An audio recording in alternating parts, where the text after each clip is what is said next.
is Arts Alive. I'm Lynda Phillippi. My guest today is Elizabeth Santone, and later on in the show we'll have her husband Mike. So welcome, Liz. Hey, thanks for being here. And I'm really excited about the fact that you're going to be doing the Art Harvest Studio tour again. Me too. The tour is such fun, and we really enjoy having people come by, and they always tell us interesting stories or like to look at the work. And it's always interesting also to see how people respond. I always have new stuff, and sometimes they kind of like walk by it. And sometimes they really like it, so it's nice to see. You know, I think in particular the work that you do, especially the felted stuff, it's so accessible. Yeah. It's so touchy. It is. You know, it's not one of those things that's just hanging there so pristine. I mean, it kind of invites people to kind of get involved. Interaction. I mean, putting on the hat. Yeah, who my doesn't hair is up, so it doesn't really work. But putting on the hat's always fun, and I have a mirror so people can look at themselves and decide whether they really should be an owl or I love that whatever owl. else. Yeah. That's amazing. Hold it up a little bit. Yeah, that's so good. I love it. It's a screech owl, a western screech owl. I've done, I don't know, several different kinds of birds, but I like the owls best because they have those eyes. Yeah, they have their big eyes, and the screech owls have these, like the great horned owls, have these fun feathers. Now, have you ever taught any felting classes? I haven't, but I took a felting class. That's how I learned to felt from someone you know, Pat Sparks. Oh yeah, Pat Sparks. Yeah. She's fabulous. She is fabulous, and she's she's internationally known. She was in Sweden or something. She was in Sweden, and then she goes off to Kazakhstan or one of those stands and learns about felt and brings back interesting ideas. And she taught me how to felt, and then from there I just played around with it a lot. So that's fun. So once you got the basics down, I kind of have seen some of that about spreading out the wool. And you get it. It just and I start with I like to buy wool locally. So most of this wool, most of the rugs for sure, and most of the birds have wool that came from the local area. Local roadkill. Not roadkill. I'm kidding you.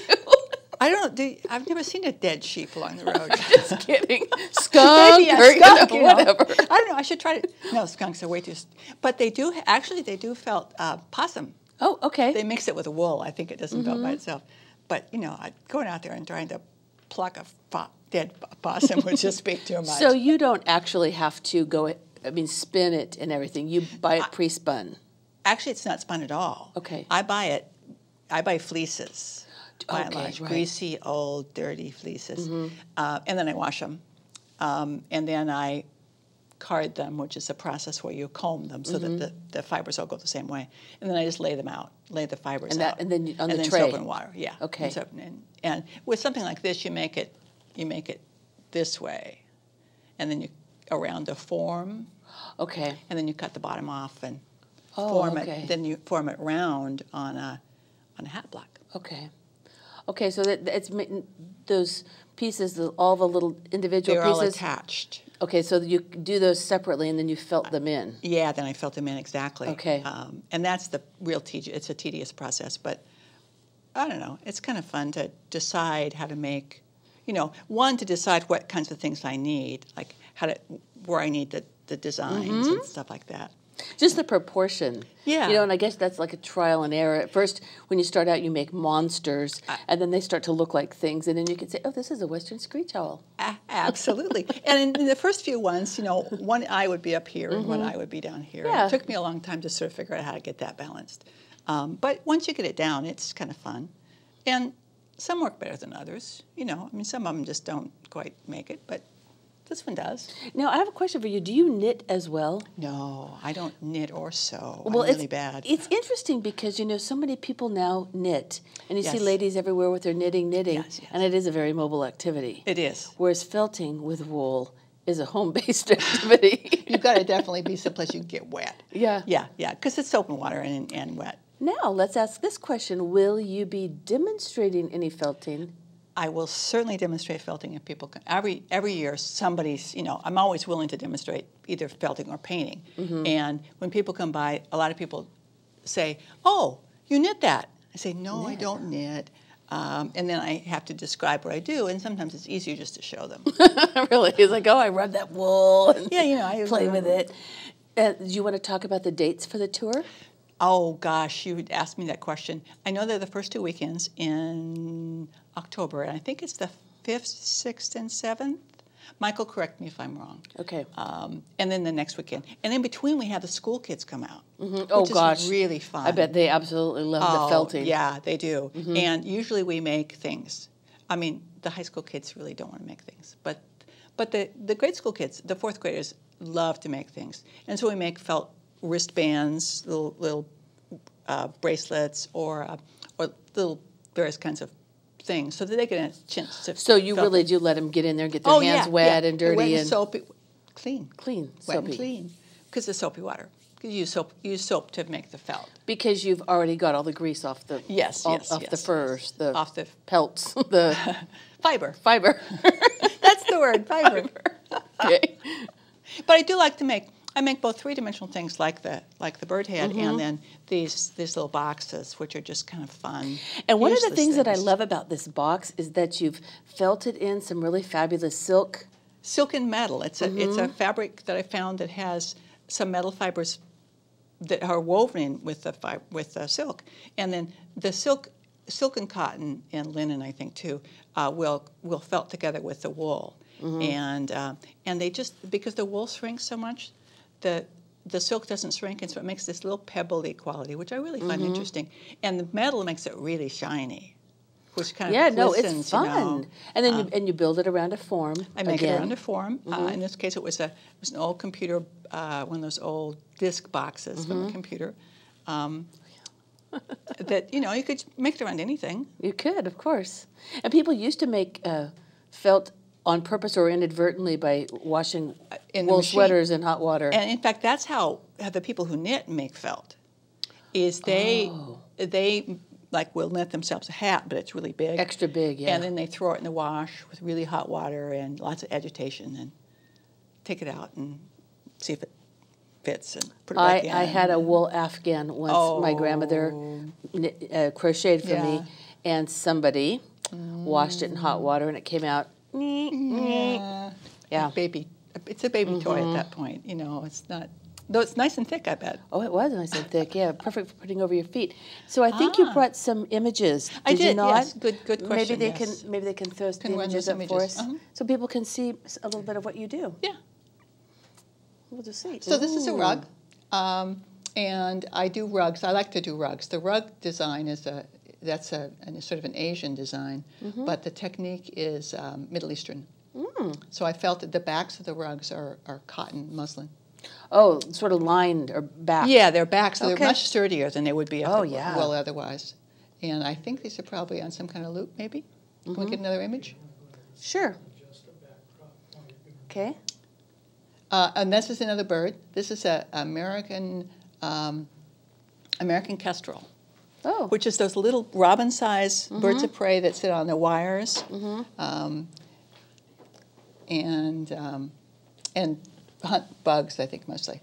Okay. But so I like them to be more or less anatomically correct. I was going to say, if it's a bird of prey the size of a robin, their prey isn't going to be very big. No, the prey's not very big. Bug things. Big robin would attack that bug. Maybe little birds, I don't know. But you see them around the county a lot. Do you do any stuffed things? I don't. Okay. I don't think I do. Like stuff. I was thinking of. I don't want to say toys. Yeah. So this is the watercolors. I do watercolors as well. Okay, we'll talk about that. This is the watercolors are almost all the watercolors include lots of puns. So this one's a fairly old one. It's called Collection, and it's a scene in a museum, Smithsonian, I think actually, where people are looking at all these paintings, and there are puns in there. So there'll be the person reading the magazine in the lower corner there is reading a magazine set that collects about stamp collection or bees, which collect pollen, and people collect rugs. And another one of your theme things. Another theme, absolutely. Okay. Yeah. It's helpful to have a theme because then you can sort of follow it through. You're right. And you don't have to think as hard. Exactly. And I'm kind of lazy. Well, I don't know. I think it takes a lot of ingenuity to be clever with a theme. And not beat people over the head with it. Well, yeah, you can't. Yeah, that's true. And I also do oils. That's really beautiful. Thank you. So this is a new oil I did. This is a landscape that I've done. I don't know, I've been doing oils for a long time too, but watercolors for much longer. Okay, so watercolor was what you did before you got into felting, am I right? Yes, watercolor I did before I got into felting. Actually, both the watercolor and the oil painting before I got into felting. I've only been felting since the 80s, which isn't very long ago, until you meet somebody who's born in the 90s, and then you really know.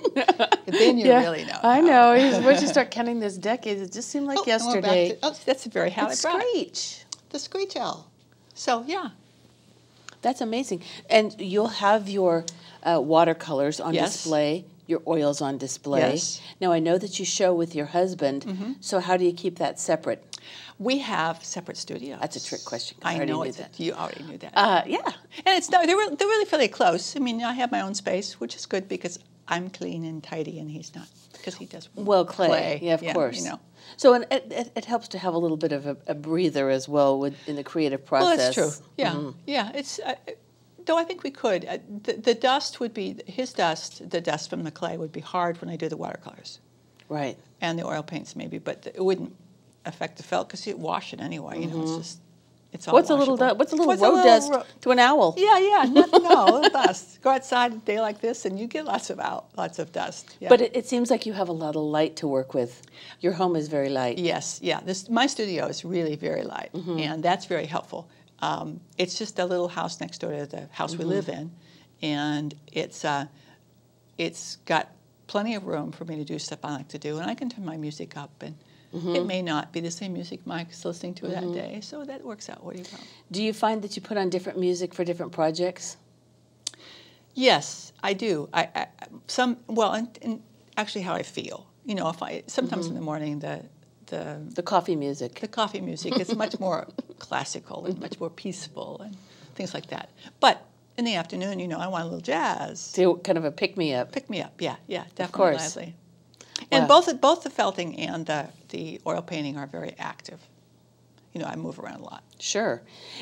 And now, as far as the tour goes, it's coming up pretty quickly. It is. And you and Mike are a couple of several artists, but one of a number of stops people can make in the Carlton, Yamhill area. In fact, it's a really nice loop. People can come up, either West Side or 47 and hit Dwight Evald, who is in Carlton. Or a really nice shot is I don't remember her. I'm sorry, I don't remember her first name. Stubbs is her last name. Okay. And she's got a studio up on